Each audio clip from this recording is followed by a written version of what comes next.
ये तोहार कोई काटे काटे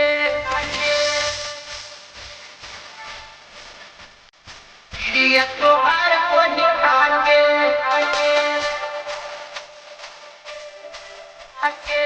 ये तोहार कोई काटे देखो तनी बहरे से काम राहुल चलता पवन सबतिया से डाल राहुल बोलता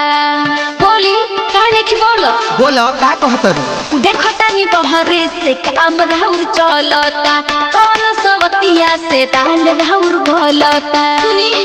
बोलो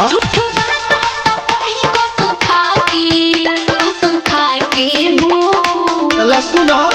कोनो झगड़ा लगवले बेया के गिरिया तोहार कोही खाके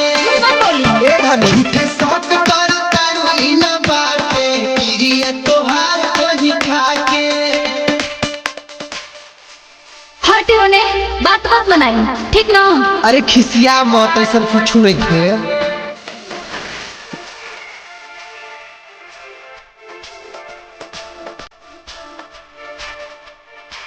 नहीं जोरेला सुनी बिना बात के रोज रोज कहाँ से आवे नी आधी रात के बोली कहाँ से आवे नी इतना रात के सुनो रोज रोज आवे नी तो है परेशानी का अपन जब बाटे तो तू सना पे फानी का भुलावे जानी बात के बना के वो हमरो सुना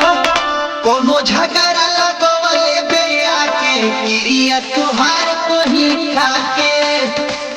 झूठे शौक कर तारुई न बाटे गिरिया तोहार कोही खाके हम झूठे तो क्या डनी ओहो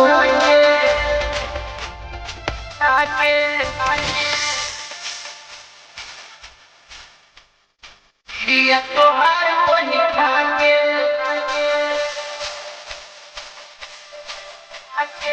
ये तोहार कोई काटे धुआं ना उठेला सुनिया गी बिना लगला से दही तू बराता है राती में बिना जगला से तो झूठा सब कहले रहतर धैले रहता बाके शौक के बीमारी हो जिंदगी बनाई दिहलु झंड तू हमारी हो नहीं बदली बनी उल्टा जो तबान की डाटे अरे डाटे वो माथा गरम कर दिल बन कोनो झगड़ा लगवले बेया के गिरिया तोहार कोही खाके बुझा झूठे शौक कर तारुई न बाटे गिरिया तोहार कोही खाके ओके